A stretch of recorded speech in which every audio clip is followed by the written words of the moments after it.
You're now tuned in to the show where you learn the discipline to show up day after day to do the work, the confidence to put yourself out there boldly and authentically, and the mental toughness to continue showing up, doing the work, putting yourself out there even when the success you've expected to achieve is yet to be achieved. And on top of all this, yes, there is more.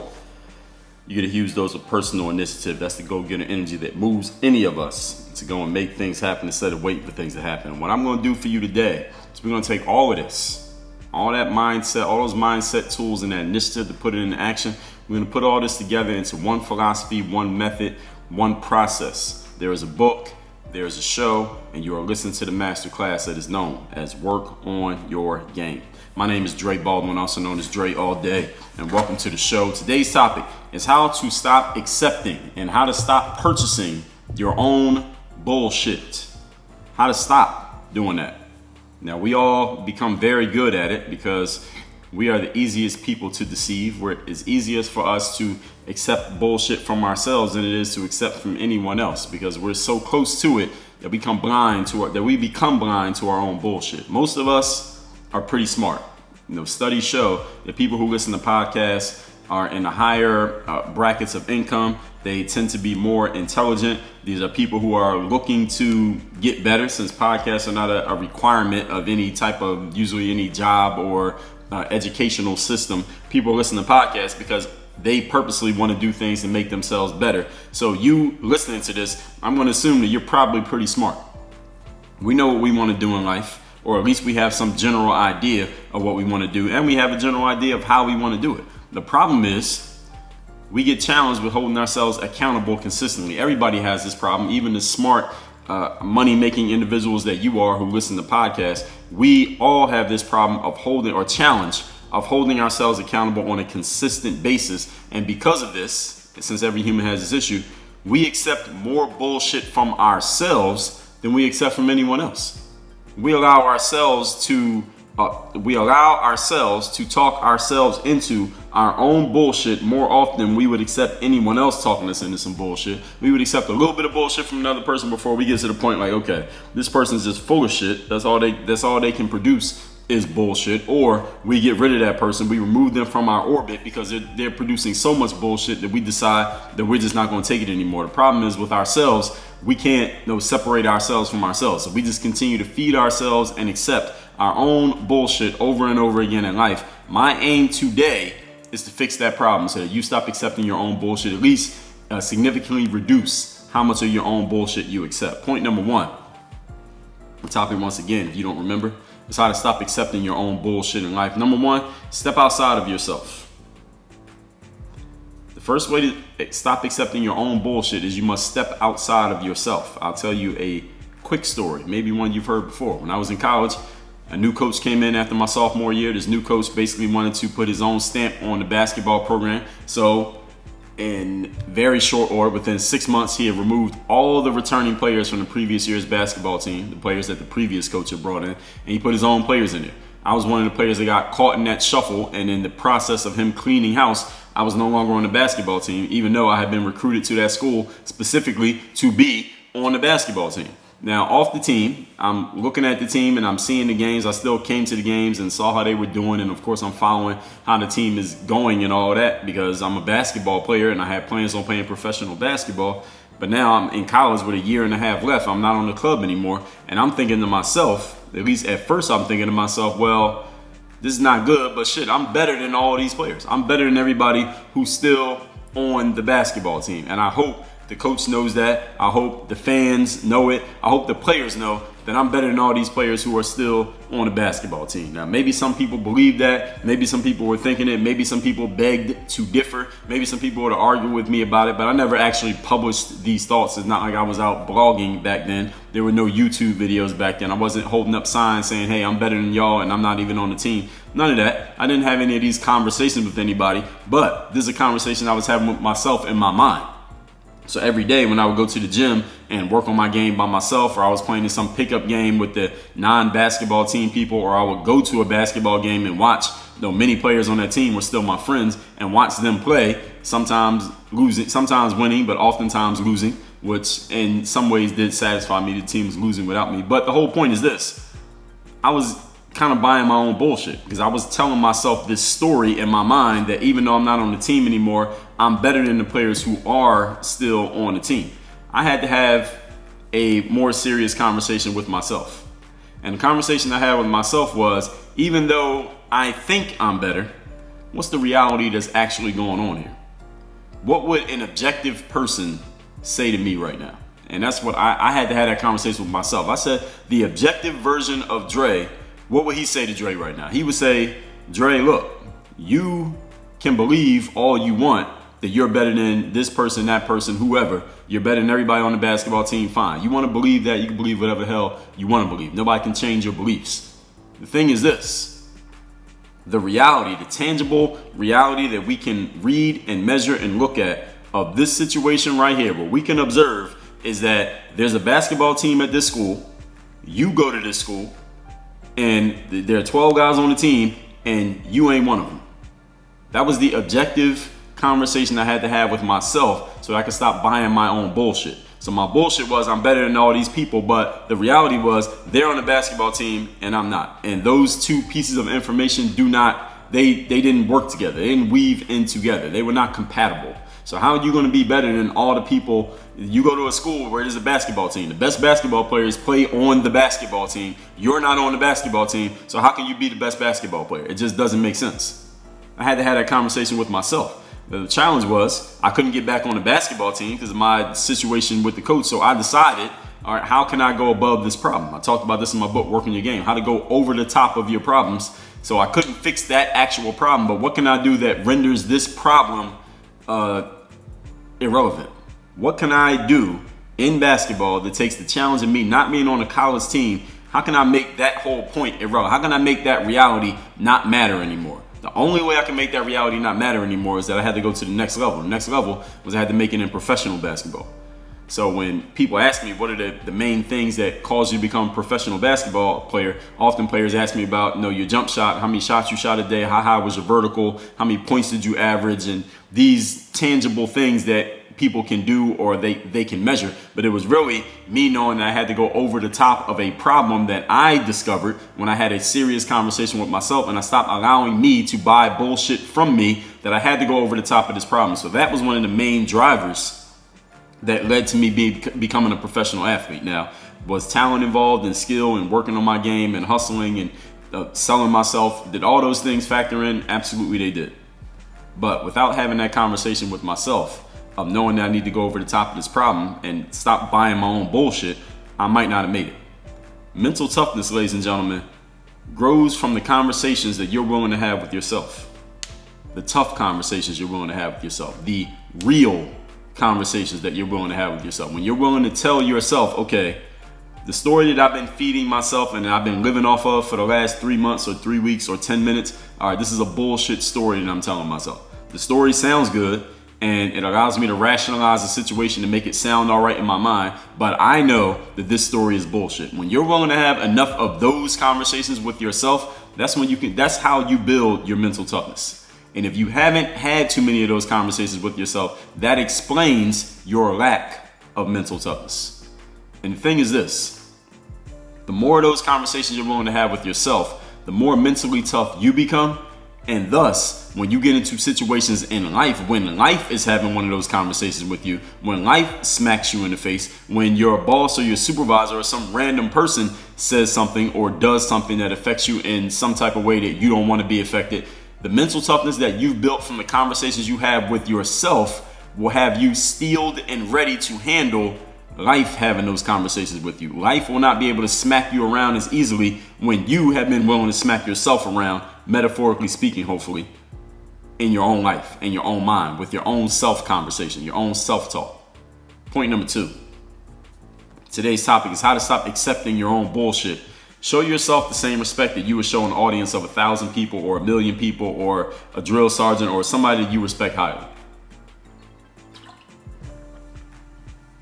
What I mean when I say showing them the respect, I'll tell you something that I read in Luis Seneca's book called Letters from a Stoic. I've mentioned this book multiple times. If you haven't read it yet, and I would suggest you go get it. I should not have to suggest to you more than one time to read a book. If I mention a book, go get it. All right, Luis Seneca is called Letters from a Stoic. And in one of the letters, Seneca, and in this book, he's explaining the whole philosophy of Stoicism. It all grew from this book.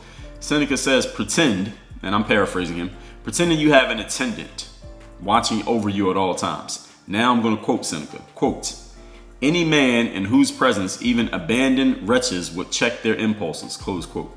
In other words, pretend that you are being followed around and watched over by someone that you respect so much that you would never bullshit in front of them. You would never try to peddle your bullshit onto them. You would never try to get away with some bullshit while they're watching. Who is that person in your life? It doesn't even have to be a person you know. It could be a person that you just respect so much that if they were around, you would not bullshit. Who is that person? Think of that individual, right? Now I want you to live your life pretending as if they're watching you. Or if there's no one individual that can bring you to that kind of focus or bring you that level of energy, pretend that you have an audience. There's a camera watching you and there are 1 million people watching you live streamed through that camera. There are 1 million people watching you right now. Now I want you to treat your own self-judgment, the way that you treat yourself, the conversation you have with yourself, what you accept from yourself, what you allow from yourself, what you tolerate, what you don't tolerate.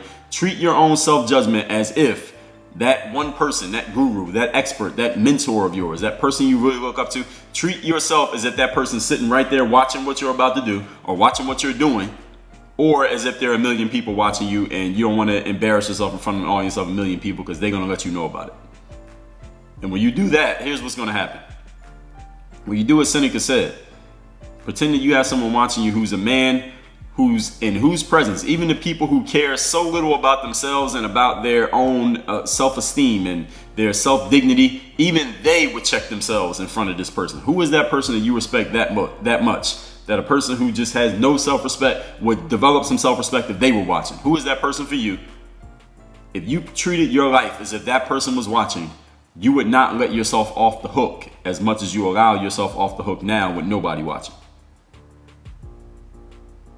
Who wouldn't let you off the hook? Who would hold you accountable? Who would, just because you know that they know what you're doing, you would hold yourself accountable? Who's that person in your life? And again, it doesn't have to be a person that you actually know. It could just be a person that you know of, but you just like their stuff a lot, or they motivate you, or they inspire you, or something they said has really stuck with you all your life. Who is that individual? There has to be at least one person for everybody. Everybody has at least one of these people. And if you can't think of one, then just say that there's 1 million people watching you. How would you act differently if you had 1 million people watching you through that camera that's looking at you right now? How would you act different? Would you sit up straighter? Would you do a little bit more work? Would you stop bullshitting through the day? Would you wake up and do what you're supposed to be doing? Would you stop allowing yourself off the hook? I would think that your answer is hell yes to all of those questions. So try it. Point number 3. Today's topic is how to stop accepting and buying your own bullshit. Point number 3, push yourself. Now, push yourself is a pretty simple piece of advice. The thing about pushing yourself is most people aren't willing to do it because most people have never tried it. This is why they don't do it, because they're not used to it. When you push yourself, you get used to doing it. When you get used to pushing yourself, you get used to pushing yourself. As the saying goes, when you are easy on yourself, life is hard on you, and when you are hard on yourself, life is easy on you. In masterclass number 442, guess what the topic was? How to push yourself to action more often. The thing about pushing yourself, it will be hard at first. I'm gonna tell you right now. If you're the type of person who isn't used to pushing yourself, you don't push yourself too often, you're not the type of person to try to drive yourself to action or motivate yourself or look for inspiration or just get yourself going or get yourself in gear when you don't really have the energy. You're used to letting yourself off the hook. The first few times, maybe the first several times that you try to push yourself, it will be very hard to do. Why? Because you have never done it. Of course it's hard to do. However, you will get a lot better at pushing yourself the more you are willing to do it. The more you push yourself, the better you'll get at pushing yourself. If you've never done it, of course it's going to be hard. And here's the other thing. The more you push yourself, the more comfortable you will get with not only doing it, but the easier you will take it when others push you.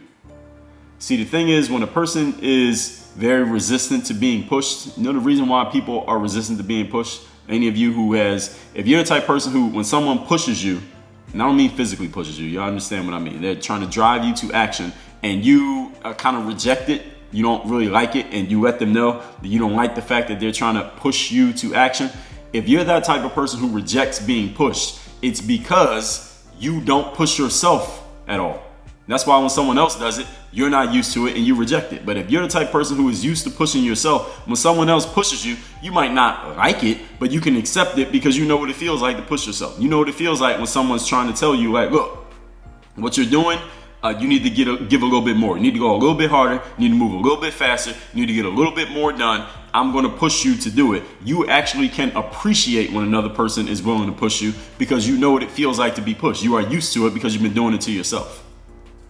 So this is exactly what I mean. It's embodied when the point is the easier you are on yourself, meaning you don't push yourself, the harder it will feel when life pushes you or another person pushes you. But the harder you are on yourself, meaning the more you're willing to push yourself, the easier it is when someone else pushes you. It doesn't bother you. It doesn't faze you at all. You can take it in stride. You can handle it. And they don't even have to push you that hard because you're so used to pushing yourself that they don't have to give you but just a small little nudge to get you to take it over from there. And they ain't got to be down your back. They don't have to be breathing down your neck because you do it to yourself already. You know, people like to say things like, I'm my own worst critic. I hear people say that all the time, but they don't push themselves. Being a critic and pushing yourself are two different things. Being a critic is just talking shit about yourself. All right, anybody can talk. I'd rather hear somebody say, I'm my own worst personal trainer, or I'm my own worst drill sergeant, or I'm my own worst, attendant, like Seneca said, that's watching over me, and I wouldn't dare, disrespect myself in front of that person. Be your own worst that. All right, being a critic is easy. All right, as the saying goes, there's never been a statue erected for a critic. All right, being a critic just means talking. Talking is easy. Words are a dime a dozen. What about action? That's what I want to know about. Be your own worst drill sergeant. That would impress me. I'm not interested in critics. There's a show called Last Chance U on Netflix. I haven't seen it in a while, but it's a show about some football players who have had D1 scholarships, or many of them, not all of them, had D1 scholarships, but messed up in some way on the field or off the field, in the classroom, etc. End up at a junior college, and they're trying to get themselves, build their resume and their reputations back up. It's not because they can't play, but because they've done something outside of playing football that has cost them their opportunity. So they want to build their reputations back up so they can go back to a higher level school and possibly get to the NFL, because every football player wants to go to the NFL, same way every basketball player wants to go to the NBA. And one of the things that the coach said on one of the shows, he was like, many of these young men, they are not used to being pushed by another man. He said many of these men haven't had father figures in their lives. They grew up basically being the man of the household wherever they come from. So they're not used to a man like me being the coach talking here. They're not used to a man talking to them in a way and saying like, look, you need to go harder. You need to work harder. You need to show up. I don't like what you're doing. Yelling at them or anything like that. So they bristle when they're being pushed by another man because they have never been pushed by a man before in their lives. And the coach is explaining to them, listen, they need to get used to this because if you go to the NFL or whatever next level you're going to go to, this is going to happen again. And if you're not used to it, you're not ready for it, you don't accept it, all right, they will throw you out because your talent alone is not going to make you stand out because everybody has talent at the highest level. So those of you who are listening to this right now, I want you to ask yourself, how often are you pushing yourself? How often are you saying, all right, you decided you were going to go this hard, but then you say, you know what, I'm going to do a little bit more. I'm going to go a little bit further. I'm going to work a little bit harder. I'm going to push myself a little bit more. Nobody's making me do this. I don't have to do this. There is no tangible reward that I get immediately for doing this, but I'm going to do it anyway. I'm going to just push myself just because. The more often you do it to you, the less often life or anyone else will need to do it to you. If you find that you're being pushed by other people often, it's because you are never pushing yourself. That's why other people are pushing you. If you're used to pushing yourself, other people won't push you. They won't have to. And they won't even see a need to because they can tell in your actions and in your energy that you push yourself. But if you don't push yourself, somebody's going to push you. And if you're not willing to accept that push, well, you might get pushed out, if you understand what I'm saying. Let's recap today's class, which is how to stop accepting your own bullshit. Most of us being pretty smart people, we know what we want to do, or at least we got some idea of what we want to do. The problem is we are challenged with holding ourselves accountable on a consistent basis. We accept bullshit from ourselves, but we're going to fix that today. Number one, step outside of yourself and have an objective conversation with yourself. What would you say to you if you were not you? Honestly, what's the honest conversation you would have with you if you were not you, looking at your actions, looking at your decisions, looking at your thought process? Mental toughness results from having tough conversations with yourself on a consistent basis. Therefore, no one else has to have it with you. Point number 2, show yourself the same respect that you show an audience of 1,000 people, or as Seneca said, that you had an attendant. Any man in whose presence even abandoned wretches would check their impulses. In other words, who do you respect so much that you would never bullshit in front of them? You would never offer them a bullshit excuse because you know they're going to see right through it and they wouldn't accept it. Pretend that that person is watching you all day, or on the other hand, or maybe both, pretend you have an audience of 1 million people watching you live stream right now, every single action that you take, and they're judging you. Treat your self-judgment like that and you will stop letting yourself off the hook. Point number 3, push yourself. You will get used to pushing yourself when you do it. As the saying goes, when you go easy on yourself, life is hard on you. When you're hard on yourself, life is easy on you. I told you about this in masterclass number 442, how to push yourself to action. The thing about pushing yourself is it will be hard if you've never done it before. It's supposed to be. But you will get a lot better at it the more you do it. And the more comfortable you get with pushing yourself, the easier you will take it when others push you. And actually, other people won't even have to push you because you're so used to pushing yourself that you're going to be the one doing the pushing of them.